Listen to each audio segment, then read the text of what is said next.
When I was 12, my mom told me I wasn't really her son, just her ex's mistake. She left me with a trash bag of clothes at a shelter and drove off.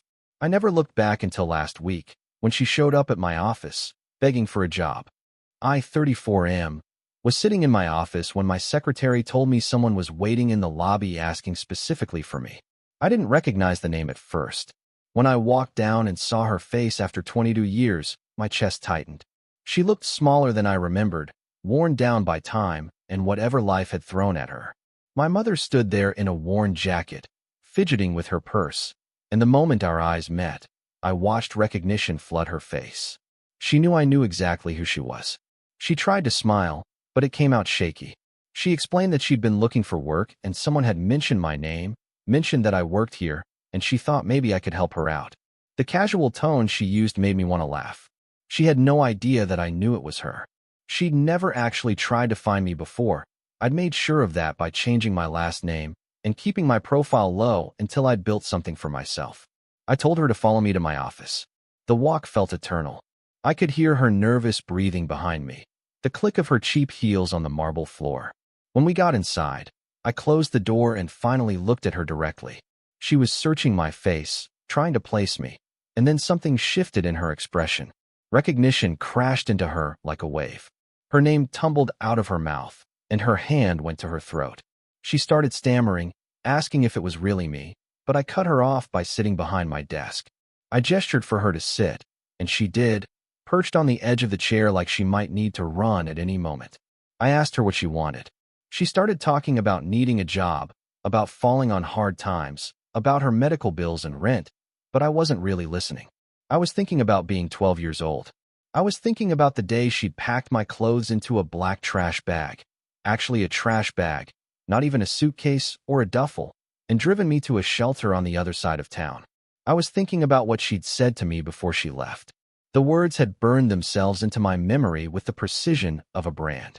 She told me I wasn't really hers, that I was her ex's mistake, a reminder of a man she'd wanted to forget. She'd said keeping me was destroying her life, that she couldn't look at me without seeing him, and that she was done. She'd said it all with the casual cruelty of someone discussing the weather. Then she'd driven away while I stood in the parking lot holding a trash bag full of my belongings, watching her taillights disappear. My mother was still talking, still trying to explain her situation, still trying to convince me to give her a chance. She mentioned that her current job had let her go and that she was desperate. She asked if I remembered her at all, if maybe we could start fresh. The desperation in her voice was real, but it meant nothing to me. I told her that I did remember. I remembered everything. Her face went pale. She started to say something, to apologize maybe, but I continued. I told her that I remembered the trash bag, the shelter, the feeling of being 12 years old and completely alone in the world. I told her that I remembered how I'd spent that first night crying in a cot, wondering what was so fundamentally wrong with me that my own mother couldn't love me. I told her that I remembered every single birthday she missed, every Christmas, every moment I'd grown up thinking I was worthless because the one person who was supposed to love me unconditionally had thrown me away like garbage. She started crying. Real, ugly tears that streaked her makeup. She tried to reach across the desk toward me, but I leaned back. She apologized over and over, her voice breaking, saying she'd been young and scared and selfish, that she'd regretted it every day. She said she'd tried to find me when I was older, but I'd changed my name and disappeared. She said not a day had gone by that she hadn't thought about me and wished she could take it back. I listened to all of it without flinching. Then I told her something that made her go completely still. I told her that I'd been watching her for the last 5 years. I explained that I'd hired a private investigator after I'd made my first real money, that I knew about her failed marriages, her drinking problem that she'd gotten sober from 3 years ago, her financial struggles, her evictions. I knew about the boyfriend who'd cheated on her, the job she'd lost because she'd been unreliable, all of it. I'd watched her life unfold with the cold precision of someone reviewing data in a spreadsheet. She looked at me like I'd slapped her. She asked me why I would do that, why I would keep tabs on someone who'd hurt me so deeply. The question seemed to genuinely confuse her. I explained that I needed to understand her. I needed to see if she was suffering the way I'd suffered. I needed to confirm that there was some kind of cosmic justice in the universe. And when I realized that her suffering was real, that she'd actually lived a hard life and faced consequences, I'd made a decision. I decided to wait. I decided that when the moment came, when she was desperate enough, I would give her exactly what she was asking for. I offered her a job. Her entire body went tense with something that looked like hope. She asked what the position was, and I told her it was in the mailroom, entry-level, minimum wage with no benefits for the first 6 months. She accepted immediately, gratitude pouring out of her in words and tears. I told her to start Monday. Update 1. She showed up on Monday at 7 in the morning, 15 minutes early. I made sure to arrange things so that she wouldn't see me for the first 2 weeks. I wanted her to settle in, to start believing that this was a fresh start, that maybe I was giving her a genuine chance at redemption. My assistant reported back to me regularly. She was working hard, keeping her head down, being polite to everyone. She'd made a few friends among the other mailroom staff. She seemed genuinely grateful for the opportunity, and she was performing well above the expectations for someone in that position. By the 3rd week, I called her into my office again. She came in nervous, probably wondering if she'd done something wrong. I could see the anxiety in how she held herself, the way her eyes darted around the room like she was looking for an escape route. I asked her how she was doing, how the job was treating her, and she launched into a grateful monologue about how much this meant to her, how she was finally getting her life back on track. Then I told her about the promotion. I explained that there was a position opening up in the administrative department, a step up with better pay and actual benefits. I told her that I'd been reviewing her performance, and she was perfect for it.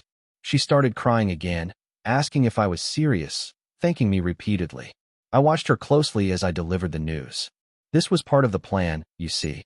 I wasn't just going to make her suffer forever. That would be too simple, too obvious. I was going to give her hope. I was going to let her believe that she was being redeemed, that everything was going to work out, that maybe her son was the kind of person who could forgive. Update 2. 6 months passed. She was thriving in her new role. She'd gotten an apartment, a nice one in a decent part of town. She'd reconnected with some old friends. She'd started therapy. I knew because my assistant had mentioned overhearing her on the phone with someone, talking about her sessions. She seemed like she was genuinely rebuilding her life. I attended company events where she was present, and we were cordial in a professional way. She always seemed surprised to see me, always made a point of thanking me again for the opportunity. She told me once that she felt like she'd been given a second chance, and that she was determined not to waste it. Then came the day I'd been waiting for. I called her into my office and told her that the company was expanding, that we were opening a new division, and that I wanted her to lead it. It was a massive promotion, 6 figures, a corner office, real power within the organization. She was shocked, almost unable to process it. She asked me why I was doing this, why I was giving her so much, and I told her that I believed in her potential. The look on her face was complicated. She was grateful, yes, but there was something else there too. A dawning realization, maybe. A sense that this was too good, too fast, too orchestrated. But she didn't voice it. She accepted the position. For 2 months, everything seemed perfect. She was excelling in the new role. She'd bought a car, put a down payment on a condo. She'd started dating someone. A nice person, I was told. She was genuinely happy. Then I called another meeting. This time, I had documentation. I showed her emails I'd had my IT team pull from the company system, communications between her and a colleague in the accounting department. The communications appeared to show that she was helping this person manipulate expense reports, that they were funneling company money through fake vendors to their personal accounts. She started denying it immediately, insisting it wasn't her, that someone was framing her, that this wasn't real. But the evidence was damning, fabricated perfectly by people I'd paid very well to do exactly that. I told her that I had no choice but to refer the matter to our legal department and to law enforcement. She broke. She completely broke. She begged me to believe her, to understand that she hadn't done this, that someone was setting her up. She asked me how I could do this to her after everything I'd given her, after she'd worked so hard to rebuild her life. The hypocrisy of her plea wasn't lost on me. I told her the truth then. I told her that this was exactly what she deserved. I told her that she'd spent 22 years not thinking about me, living her life, moving on, while I'd carried the weight of her abandonment every single day. I told her that I'd orchestrated this entire thing. The job, the promotions, the hope, the redemption. All of it had been designed to bring her to this exact moment. I told her that she was going to be arrested, that she was going to face charges, and that her life was going to fall apart. I told her that her new relationship would end, that she'd lose the condo, that she'd be unemployable once this hit the news. I told her that she would know, for the first time in a long time, what it felt like to have nothing. She looked at me with this expression of complete devastation, and she asked me if I was serious, if I could really destroy her like this. I told her yes, without hesitation. Update 3. The arrest happened 2 days later. The charges were felony fraud. The news cycle picked it up because it was a local story, an employee caught embezzling from a prominent company. Her name was splashed across every local news station for a week. Her boyfriend left her immediately. Her friends disappeared. The condo deal fell through. She hired a lawyer, and the legal battle began. I watched from a distance as her world crumbled. And then, about 3 months into the whole situation, I did something I hadn't planned to do. I had my lawyer contact hers. I told him to offer a deal. I would have the charges dropped if she would agree to one condition. She would write me a letter. In that letter, she needed to explain everything. Every reason she'd abandoned me, every feeling she'd had, every moment she'd regretted it or didn't. She needed to be completely honest. And she needed to understand that even if she wrote that letter, even if she poured her entire soul into it, I didn't know if I would forgive her. She wrote it. 43 pages, handwritten, arriving at my office in an envelope with my name on it. I didn't read it immediately. I let it sit on my desk for a week before I opened it. When I finally did, I found a woman I didn't recognize in those words.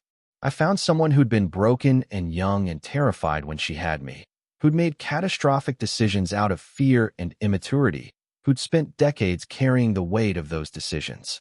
I found someone who'd genuinely tried to find me and failed. I found someone who'd been crying in the dark for 22 years, wondering what had happened to her son. And I realized something that made me feel sick. I'd become exactly like her. I'd become someone capable of cruelty, capable of calculated vengeance, capable of destroying another human being just to make myself feel less broken. The difference was that I'd done it on purpose. I had the charges dropped quietly. I didn't contact her afterward. I just ended it, left her in a state of confused relief, allowed her to rebuild again from the wreckage I'd created. I never answered her letters. She wrote me several over the next few months, asking if we could meet, if we could talk, if there was any possibility of a real relationship. I ignored every single one. Some people might call that closure. Some might call it justice. I call it what it really is. Me becoming the villain in my own story, proving that abandonment and vengeance run deeper in this family than any of us would like to admit. The truth is, I'm not sure I feel better.